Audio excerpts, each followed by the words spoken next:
People often think of quilts as simply functional or decorative, but they can be much more.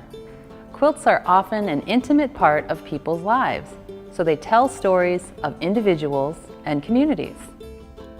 Quilts are history. We can study aspects of society, politics, technology, and globalization through these objects. The Reconciliation quilt reads almost like a social history textbook. The quilt was made in 1867 by Lucinda Ward Honstein of Brooklyn, New York. It documents events in the years after the Civil War. Blocks commemorate stories of domestic and social life in Honstein's community. By studying this quilt, we see a genuine portrayal of 19th century life in New York City that goes beyond what we read in textbooks. History usually focuses on the role American women played in the family, but they were also active outside the home. Family history for this quilt connects to the Woman's Christian Temperance Union, a 19th century social reform organization. The quilt was likely made as a 50th birthday present for Frances Willard, who was the second president of the WCTU. Quilts like this one highlight the importance of religion for some members of the early women's movement in the United States. Until American women gained the right to vote in 1919, they had to find alternative ways to express their political views. For some, that expression took shape in quilts. Even after gaining the vote, many women continued the tradition of voicing their political opinions and patriotism through quilts. Through quilts, we can see how technology has changed over the years. For example, the sewing machine was invented in the 1840s, but did not become a common household tool in the US until the last quarter of the 19th century.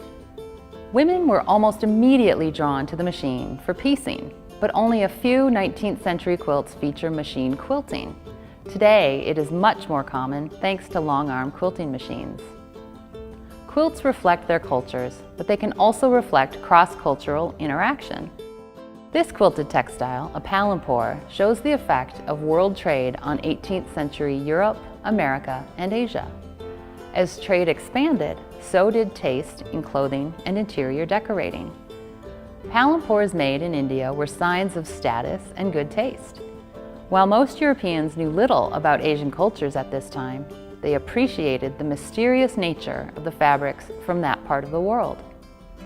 Throughout history, quilts have also been used to mark significant occasions, memorials, and celebrations.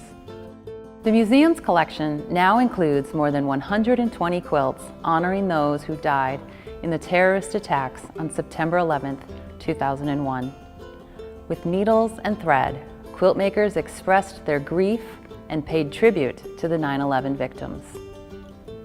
Quilts have been made throughout history for joyful moments such as weddings, births, and graduations.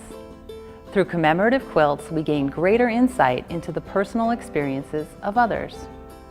Quilts are also studied for their art and design. They inspire designers in graphics and fashion.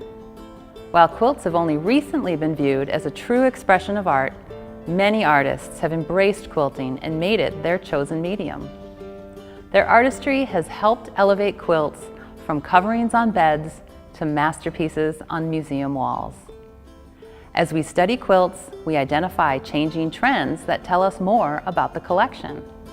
Types of fabric, patterns, and styles create general histories about when and where quilts were made.